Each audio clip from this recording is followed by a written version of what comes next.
সেটা শুধু তোমার আর আমার জন্য না, এটা হচ্ছে পৃথিবীর যত মানুষ আছে সবার জন্য সেম।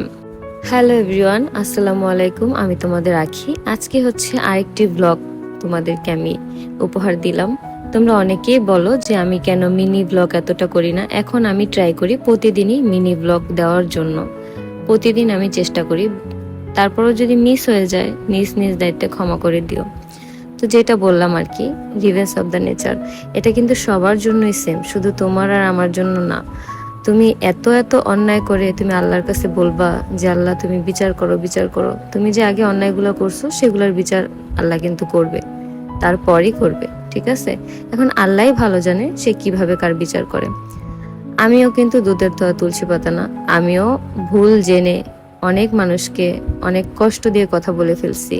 এই জন্য আমি আল্লাহর কাছে সব সময় মাফ চাই, সব সময়, প্রতিটা মুহূর্তে, প্রতিটা সেকেন্ডে, যে আল্লাহ যেন আমাকে মাফ করে দেয়। আমি যাদের যাদের সাথে ভুল করছি, আমার খুব ইচ্ছা করে যে আমি যাদেরকে কষ্ট দিয়ে কথা বলছি তাদেরকে আমি বলি যে আমাকে একবারের জন্য হলেও যাতে মাফ করে দেয়। কিন্তু যাদের আমি সামনে পাইছি বা আমার আশেপাশে ছিল, আমি কিন্তু তাদের কাছে নিজে থেকে ক্ষমা চেয়ে নিছি। কিন্তু যাদের কাছে আমার ক্ষমা চাওয়া সম্ভব না, আমি সবসময় বলি আল্লাহ তুমি দেখো যে আমি তাদের মনে খুব কষ্ট দিয়ে কথা বলছি, তারা যেন নিজ থেকে আমাকে ক্ষমা করে দেয়, মাফ করে দেয়। একটা মানুষের জীবনে দুঃখ কষ্ট কিন্তু এমনি এমনি আসে না। অপর একটি মানুষকে কষ্ট দিয়ে, আঘাত দিয়ে কথা বলার কারণে আস্তে আস্তে হচ্ছে তোমার জীবন হচ্ছে দুঃখ কষ্ট আসে। তো এই জন্য আমি বলবো সবাইকে যতটা পারো নিজেকে ওইভাবে রাখো যাতে করে কোনো মানুষকে হার্ট করতে না হয়, কষ্ট দিতে না হয়, কোনো প্রকার কোনো আঘাত যেন করতে না হয়।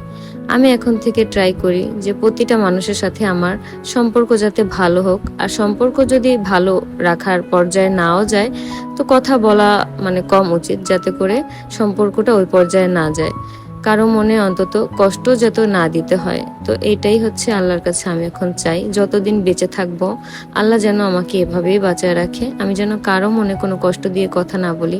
নিজের কাছে না এখন কেমন যেন লাগে যে এতদিন কিছু কিছু মানুষকে এত পরিমাণ কষ্ট দিছি, খারাপ ব্যবহার করছি, নিজের কাছে নিজে অনুতপ্ত।